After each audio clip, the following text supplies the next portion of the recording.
6th, 2026. It's time for our weekly tech roundup with my old friend. That was the week publisher, Keith Teare. Last Saturday, we did a show in which Keith asked who owns intelligence and talked about what he called the smart wealth of nations. In the meantime, Keith has used AI to author a new book appropriately called Who Owns Intelligence? No wonder a lot of people are fearful about AI. Keith, what have you learned from using AI to write a book, Who Owns Intelligence? Appropriate title, perhaps, for an AI book. You know, it was inspired by our conversation last week, the idea of doing it, which was it's a fairly complicated discussion. The core idea is something called a human wealth fund, which is basically a fund created by AI companies for everybody, initiated by putting their stock into it, global on day one, and not governmental. And we talked a lot about other examples of similar funds. For example, Norway, Alaska. They're not that similar, but they have something in common with that idea. And I suddenly thought you can't really convey an idea like this without long form, because firstly, most people will instinctively think it's utopian and disagree with it. So you need to show evidence that humans have already done things like this. And then secondly, will it work economically? So you need to make a case for it, an economic and mathematical case. And then thirdly, they wouldn't believe that the companies would do it. So I thought the best form is a book. And I started by using AI to craft the chapters in my own logical narrative style, and then write them one by one. And after about a week, I ended up with something that approximates what I think. No wonder, Keith, AI has enemies. I'm an author. Many other authors are going to be really scared because coming up with a book, even if it's an AI book in a week, full of ideas, structured, coherent, is terrifying for many authors. And it's an appropriate, perhaps, introduction to our conversation this week. For your editorial, you have chosen to talk about AI and its enemies. Who needs a kill switch? Of course, AI and Its Enemies brings to mind another famous book by Karl Popper in 1945, The Open Society and Its Enemies. So should your, Keith, should your effort to write this book from our conversation last week, should that explain why AI has so many enemies? I don't think so, because AI didn't do much more than take my ideas and turn them into something that approximates my ideas. So what really happened is I wrote a book in a week using AI as a tool. AI would never have been able to start, never mind finish, a book without me. So I think authors should see it as long as they've done the work and they understand the content of a book that's in their head, they should see it as a tool to accelerate the production of what's in their head. So a good thing. It shouldn't lead to enemies. But I do think there will be a superficial narrative by people. For example, Substack this week introduced an AI detection tool, which I've tested. It's completely incapable of accurately detecting AI. But the spirit behind it was to stop AI unknowingly entering into the lexicon that Substack publishes.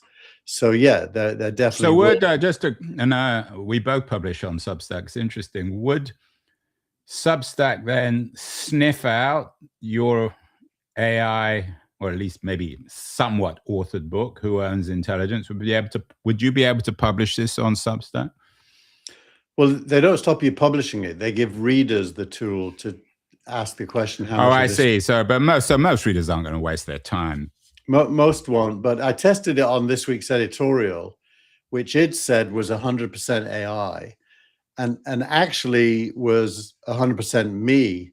Well, maybe you're merging with a machine, Keith. No, I think it's because I use AI to initially craft the structure of an editorial, and you start with its view of what it is I want to say, and then you go through it line by line and rewrite it. So you end up with something that AI has barely touched, other than structure, I guess. But the tool says it's 100% AI, which Oh, you got to be careful. They're going to get thrown off Substack. We won't be able to do this show anymore. You say in your editorial that AI, when it comes to its enemies, and I'm quoting you here, the enemies of AI are mostly good people. That kind of reminds me of some of my best friends, the Jews. Who are these enemies of AI, Keith? I mean, it's an unusual. I know you sort of borrowed perhaps from Popper's book, The Open Society and Its Enemies, but does AI really have enemies, or does it have people who are uncomfortable? An enemy is a hard, sharp word. Well, there clearly are enemies, but there's also, when I said good people, I'm really describing what you just described. But the trigger event. You mean some of my best friends are Jews? Yeah, exactly. You're one of mine. Exactly. So the trigger is that there is a bill going through Congress that is calling for a kill switch. Yeah, and one of the pieces actually is from Casey Newton in this week's Reader about Congress proposing an AI kill switch, which seems certainly highly science fictional, but we'll see. Well, there is a real bill, and it really does call for government to be able to. It calls for AI to be able to be turned off. It's the kill bill, is it? I bet they're calling it the kill bill. Yeah, they should if they don't, shouldn't they? And now, interestingly, if you ask who's in favor, it includes the AI companies. And at the same time, so you're not going to blame Dario for all this as you usually do, are you? Not only Dario. I mean, I Sam as well, slippery Sam as well. Slippery Sam. But paradoxically, the other thing that happened this week is they all signed this. It seems like every week there's a new open letter. This week's open letter was in favor of. It was written by the CEO of NVIDIA, and it was in favor of open source AI, which of course is the very thing that the proponents of this bill are trying. Right, and I'm always so dubious when people use the phrase open source. I've never understood what it meant. You know, Keith, in your editorial that we've been through this before. You've seen this hostility. I'm quoting you. I've seen this pattern before. You and I were both around in the mid-90s. You were even around in the 80s with the internet, or certainly the early 90s. I got involved in the mid-90s. Is this a repeat? I don't remember the 90s being full of people who wanted to kill the internet or switch it off. There were people who were skeptical, dubious, but mostly they just saw it as an economic bubble, as not impacting society. This one's different, isn't it? Well, of course it is different, but it's got some things in common. I have a very strong memory. I opened Siberia Cafe in 1994, which was the world's first internet cafe where you could go in and use a computer when most people had never seen or understood what the internet was. And we were packed. There was a lot of clamoring for the internet. At the same time, the BBC interviewed me, and the only topic they wanted to talk about was the dangers of internet porn and internet addiction. I wonder why they were asking you. Yeah, weird. Who would have thought? You were addicted to internet. Well, I'm not suggesting you were addicted to internet porn, but that's different. I mean, there was that kind of skepticism, but compared to today, where, as you say, there's a kill bill switch going through Congress, even if it's probably fictional or promotional marketing tools by senators and congressmen. But I mean, this is a different kind of skepticism. I mean, if AI has enemies, they're very different from the enemies of the internet. It just tended to be analog types. Just talk a little bit about, in your head, what is the difference? I think the difference is one of drama. I mean, as you say, I mean, there is a great deal of hostility to AI. People want to close down data centers. People want to nationalize AI companies like Anthropic and OpenAI. There was none of that in the early to mid 90s. Yeah, I think probably the dominant continued anxiety is all around the scale of change. What will it mean for me is probably the authors, Keith, the people put out of business by your 7-day miracle. Who owns intelligence? Right. And so what will it mean for me? The internet, I remember people saying libraries would close down. It didn't mean a lot for the average person, and over time everyone started to use it, and it was good for libraries because you put computers in libraries and then people started to go to them again. Yeah, Bitcoin only exists because of the internet, and if you'd have asked then what does it mean for me, and the answer would have been the end of currencies, you would have got more anxiety. But understandable in that sense. I mean, the idea of living in a world without currency is troubling, worrying, especially if you're not quite sure what the alternative is. So that's the scale of change. Now, with the AI, the answer that is on everyone's lips is it might mean the end of jobs, which of course goes to the core of livelihood.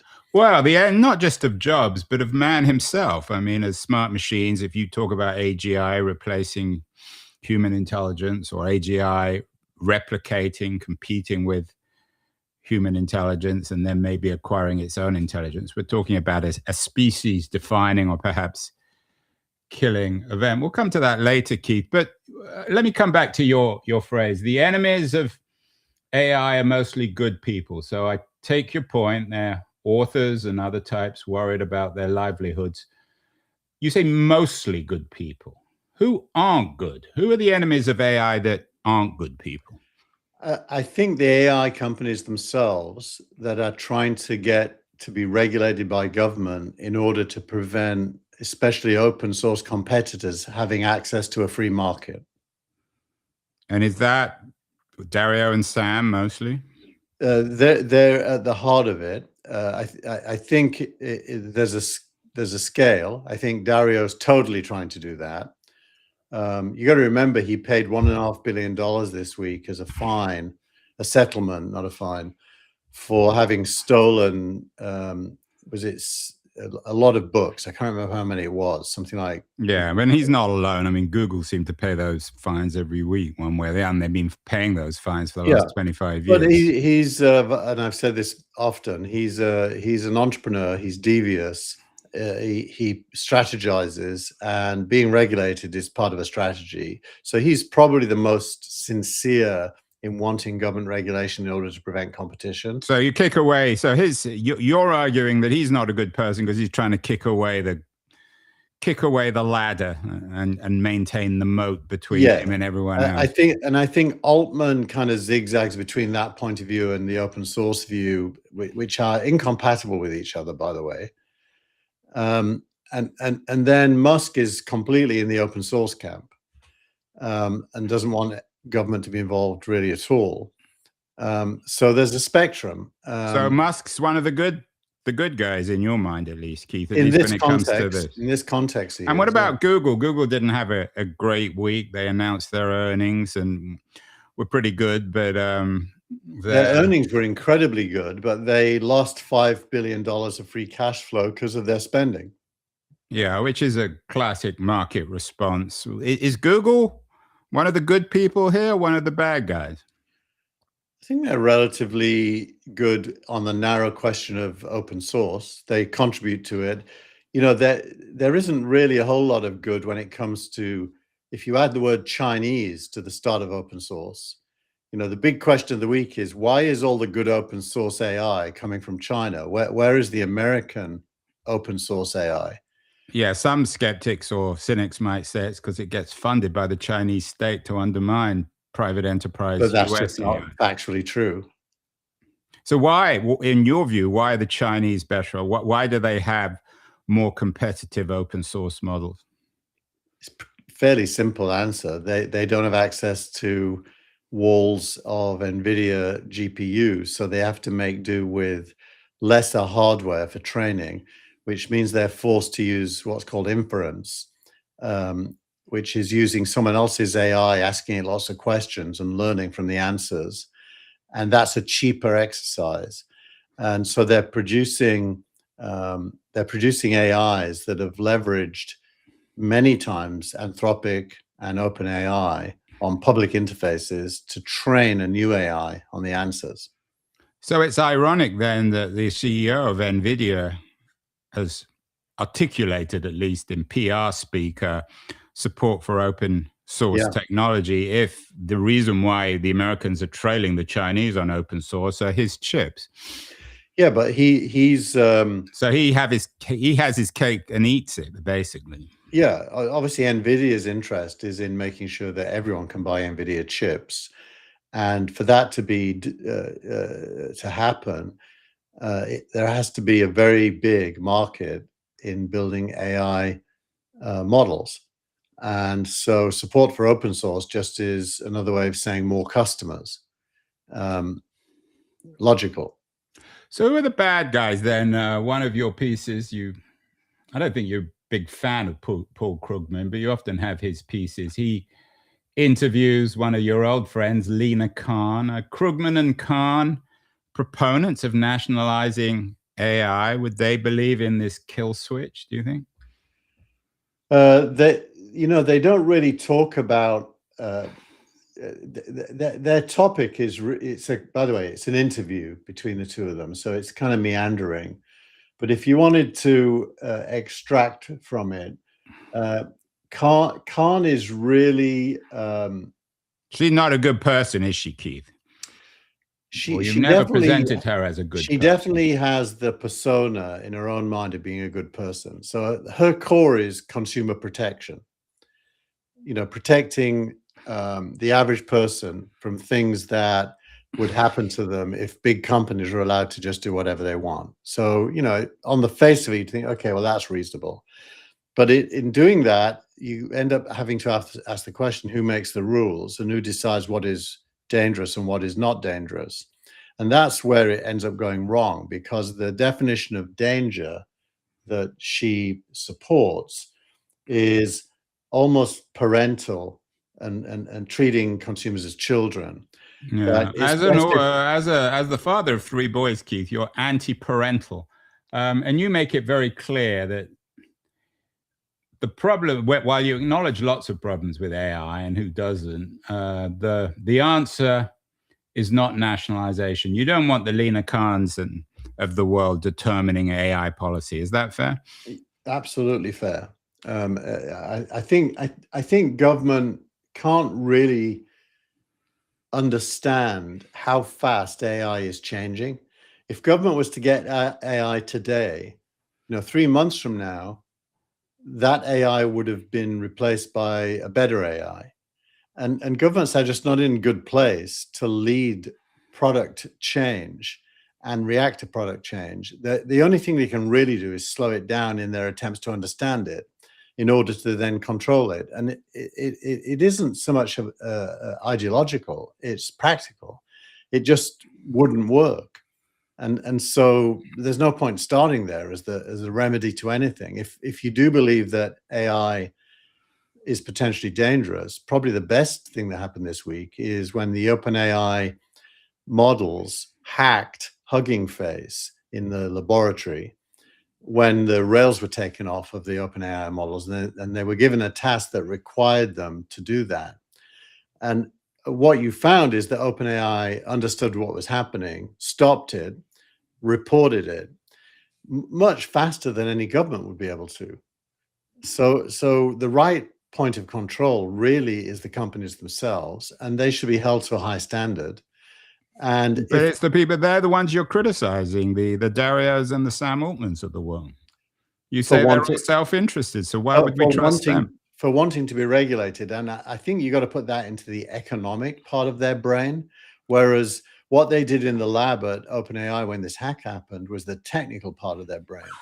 And when it comes to technology, they don't want regulation because it's inefficient and wouldn't work. When it comes to economics, protecting them from competition, they do want regulation. So that is a real contradiction. So tech is better than economics. But even you acknowledge, or certainly some of your correspondents this week acknowledge, that not everyone's bad. You have a piece by Matthew Iglesias, very influential politics blogger, about the data center backlash isn't just NIMBYism. So what's your take on the data center backlash? What does Iglesias say? I think the data center backlash is an American phenomenon, firstly. There's nowhere else in the world where this is happening, which is already a little bit strange. Grassroots Democrats seem to be leading it, which is also interesting, that the party of progress and the people is the one most against data centers. Is strange. I'd love you to tell me why you think that is, but it definitely is factually true that that's where it comes from. It isn't. I think there are a lot of Republicans also are jumping on this anti-data center bandwagon. Possibly true. I mean, certainly the MAGA Republicans rather than the free market ones. Yeah.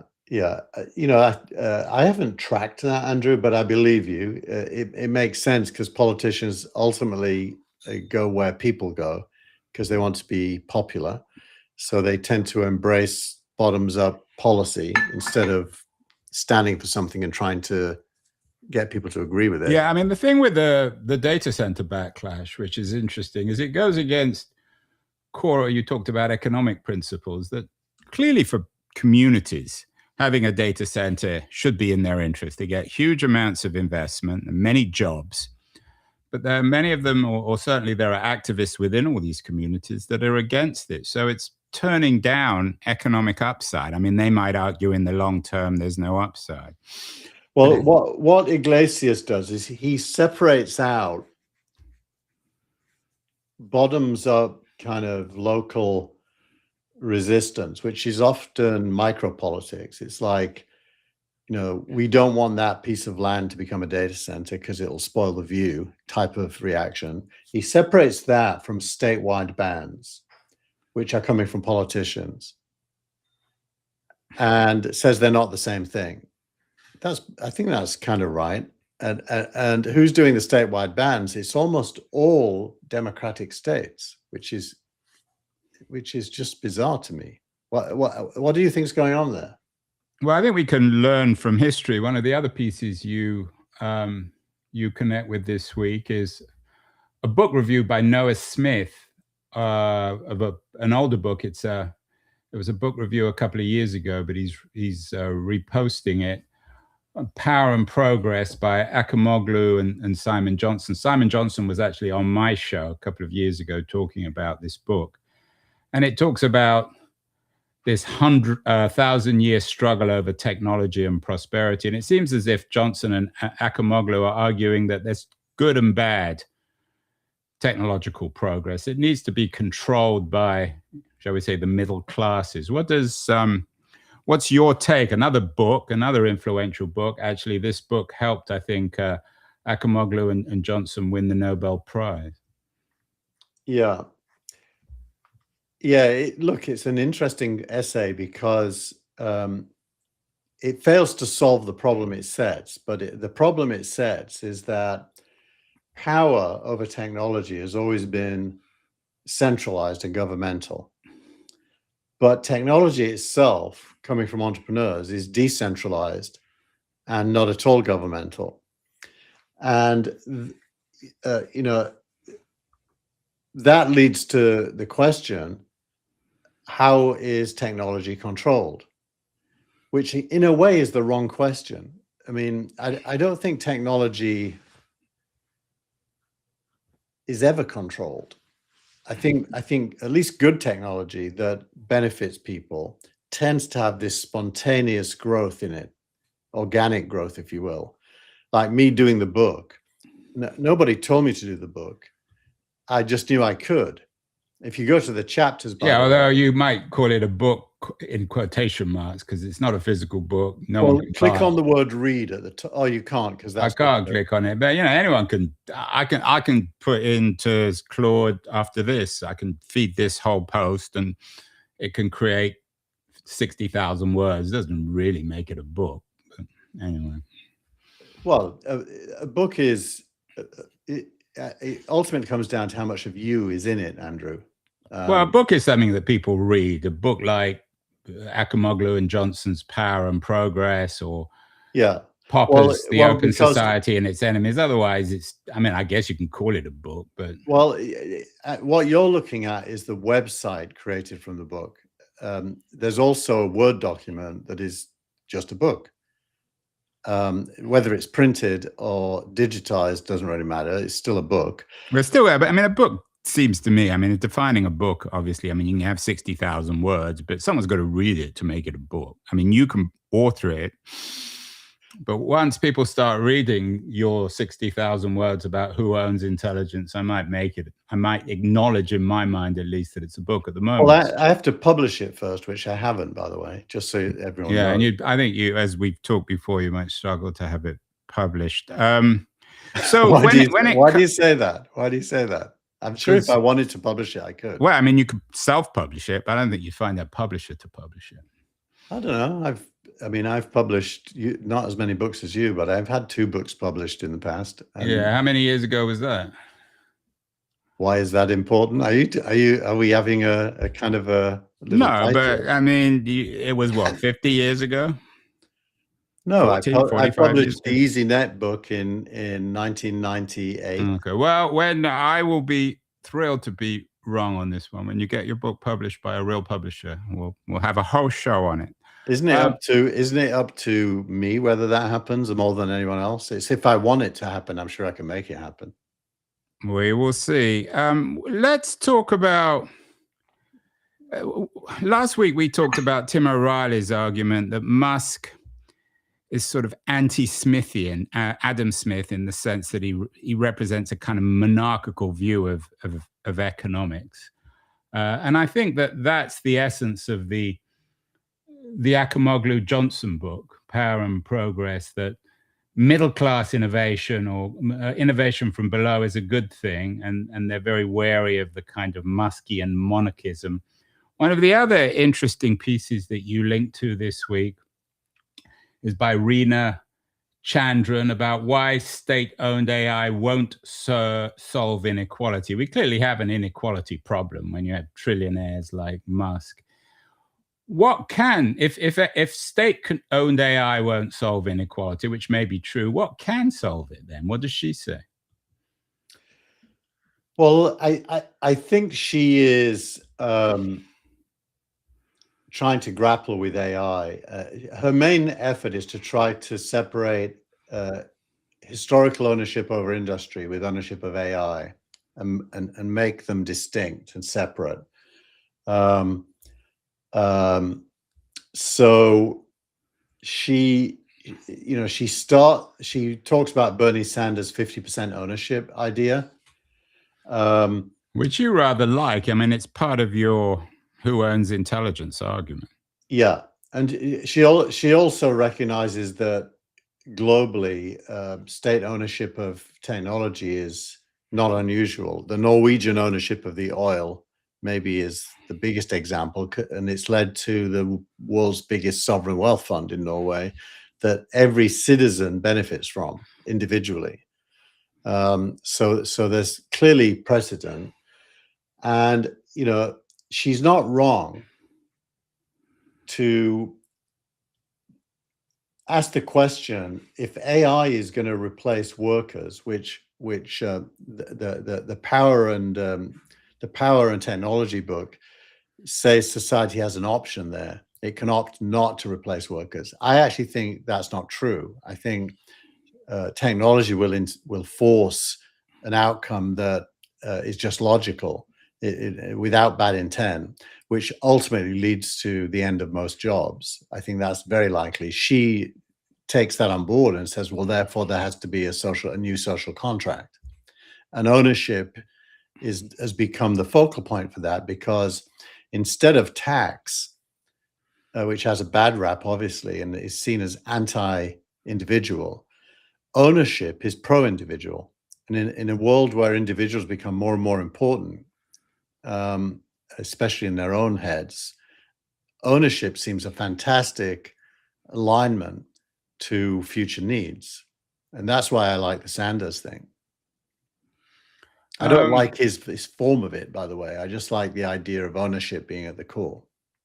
I mentioned that you linked with Noah Smith's reposting of his review of Acemoglu and Johnson. He also has an interesting piece this week, which you linked to, about whether we ask too much of the American university. I think it's not surprising the American university is in all sorts of crises. It's the heart of the revolution, isn't it? It's where AI will do its greatest damage, or will have its most profound impact, if indeed this is an intelligence revolution, given that the American university was the place to train and, I guess, monetize intelligence. Yes. It's interesting, this week, a bunch of universities, I don't know if it made this week's newsletter, it maybe end up being in next week's, but a bunch of universities have canceled a contract for the AI detection tools because they were incapable of accurately detecting AI, the same as the Substack one, by the way. But they canceled it because it wasn't accurate, not because they wished it would be accurate. And so at the core of the question is, what is learning, and how will learning? That can be the subject of your next book. What is learning, Keith? How quickly could you create that one? I've only really got a title right now, Andrew. You could do it in what, 20 minutes? I need the chapters in my head. Yeah, well, maybe an hour.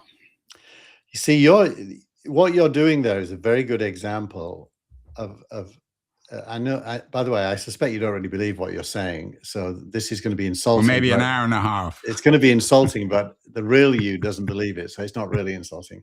But the minute you doubt that a human being could get onto paper some very complex ideas over 80,000 words using AI without somehow undermining their credibility, that's wrong.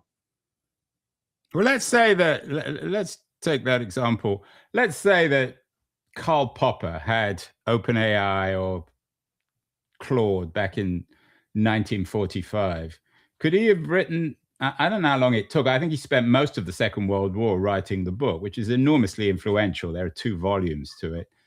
Could he have written it in half an hour or an hour and a half?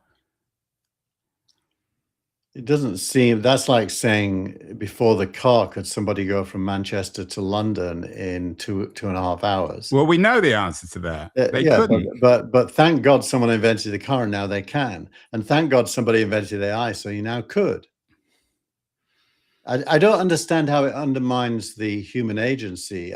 Surely it's the opposite. It gives human agency a path to be disseminated that wasn't available before. So then let's come back to the Smith point, which in American universities, one of their remits, I guess, is training people to write books, which have always, historically at least, had great currency in our culture.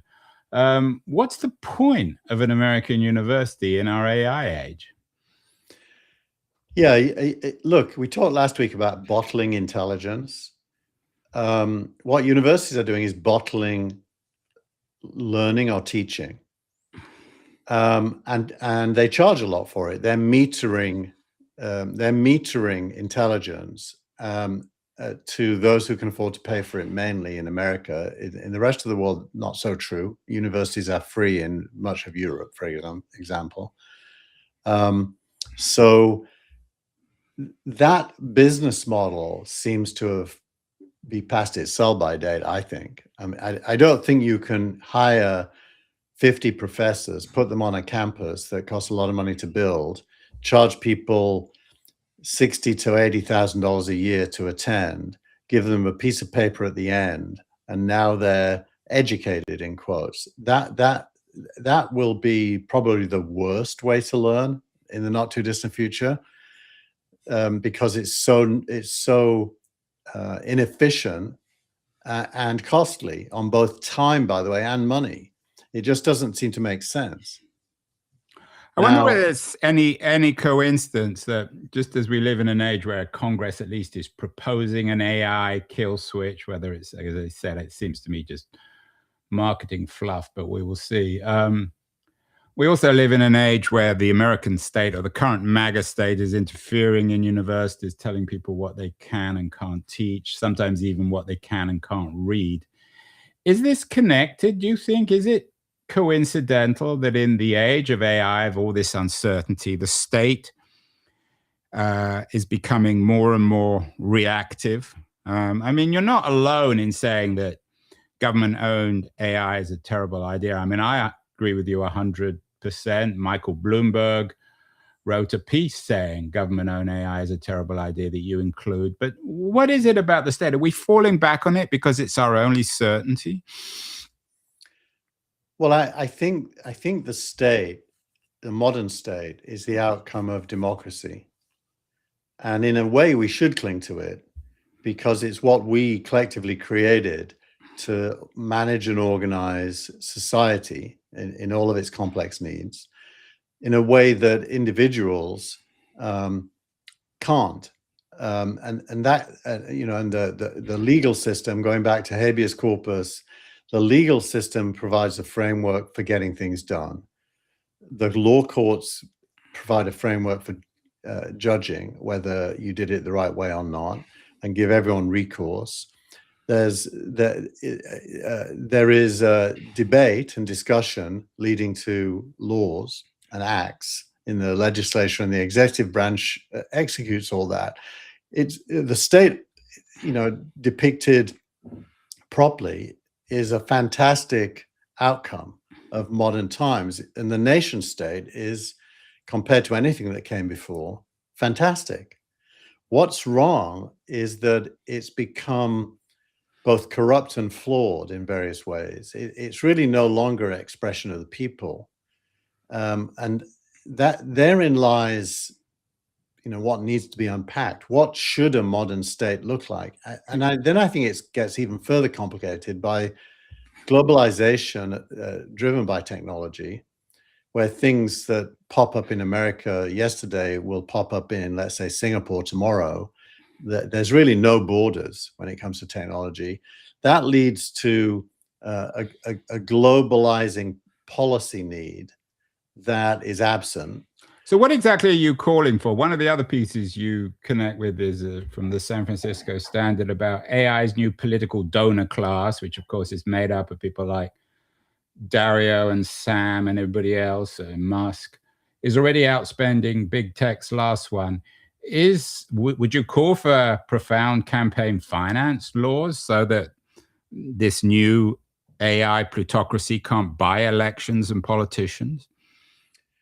I haven't really turned my mind to that. I have the kernel of an idea, and the kernel of the idea is that smartphones and voting means that voting can be almost instant and the results almost instant. Of course, not everyone has a smartphone, so if you don't have one, you should be able to go to the library and place a vote, but electronically. And I think that leads to democracy becoming deeper and richer for those who want to participate. It would be massively irritating if there's too many votes, because most people don't want to spend their life thinking about the collective. They need their individual life as well. But it really comes down to that, 16th, 17th, 18th century question about the relationship between the individual and the state. It gets reset on a new platform, which includes direct democracy as one of the options. I think the hyper-local democracy becomes possible as well, where the most important agency might not be the nation state, it might be your city. No, I'm not going to tease you, Keith, about any new books, although I have to admit I'm slightly skeptical of plebiscitary democracy given Brexit, for example, but maybe that's a subject for another show or another book. Finally, it just means you're biased against poor people. I am biased against poor people. I make that public. I've always argued that poor people are lucky to be around, that they certainly shouldn't have the vote. Finally, you need to, how much do you think you should earn, Keith, to get the vote in Palo Alto? A couple $100,000?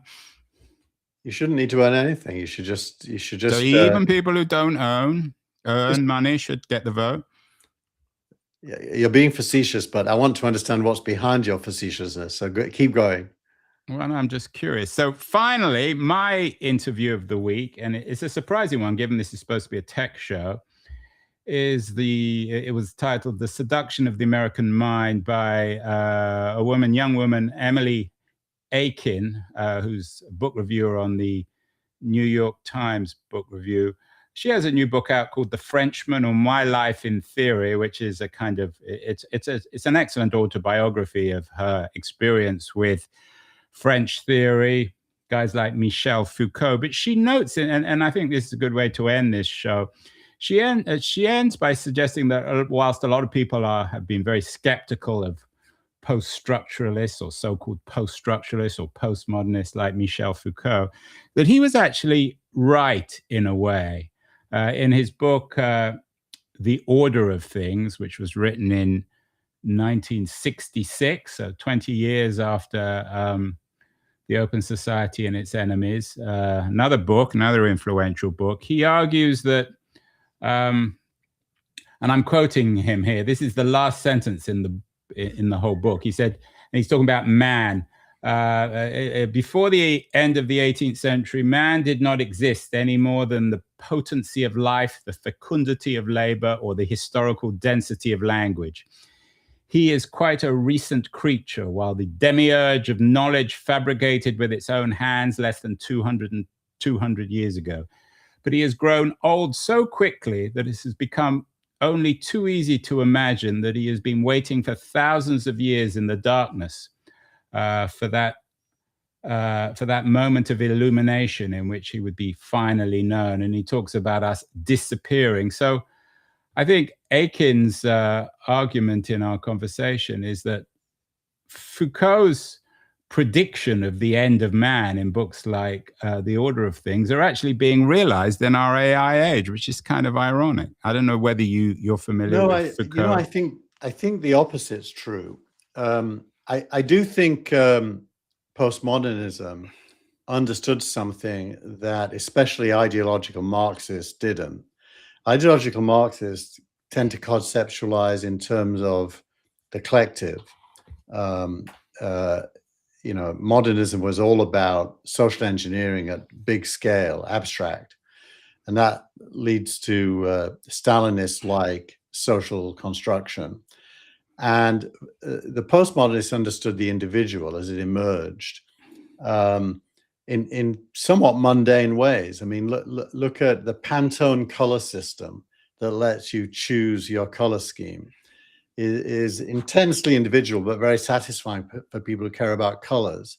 So the rise of the individual is real. I actually think... And Foucault uses a painting by Velázquez to make this point in the book, The Order of Things. Yeah, weirdly, Marx himself was very aware of the individual. He talked about the total human being, and he thought the individual was the point of history. The full individual, the true individual, was the point of history. But ideological Marxists never really understood that, and so shame. The postmodernists did, but they didn't have any concept of how the individual lives in a society that enables them to be individual. So there was no social framework that they lived within. They only talked about the individual as if there was no context. And I think the future, and AI is definitely an accelerant here, is it lets you realize your individuality.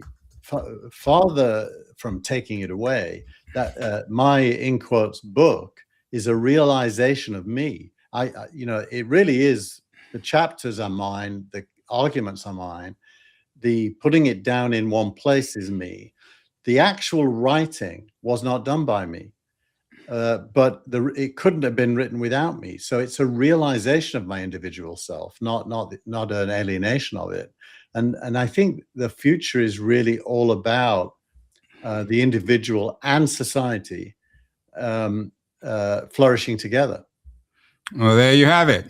Foucault believed maybe the end of man. Keith Teare believes that, and I'm not sure if Foucault was thinking about AI in particular, but Keith Teare believes that the AI revolution will represent the beginning of man, or certainly his renaissance, his or her renaissance. So we will see, Keith. I'm sure this won't be the last time.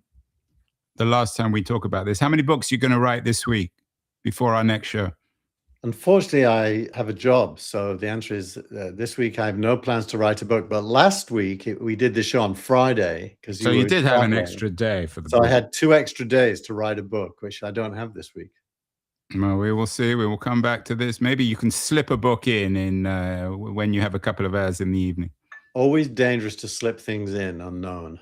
No, well, we will come back. This is supposed to be a family show, Keith, but we will talk again next week. Keep well, keep writing, keep thinking, and we will talk again next week about books, AI, and the end of man.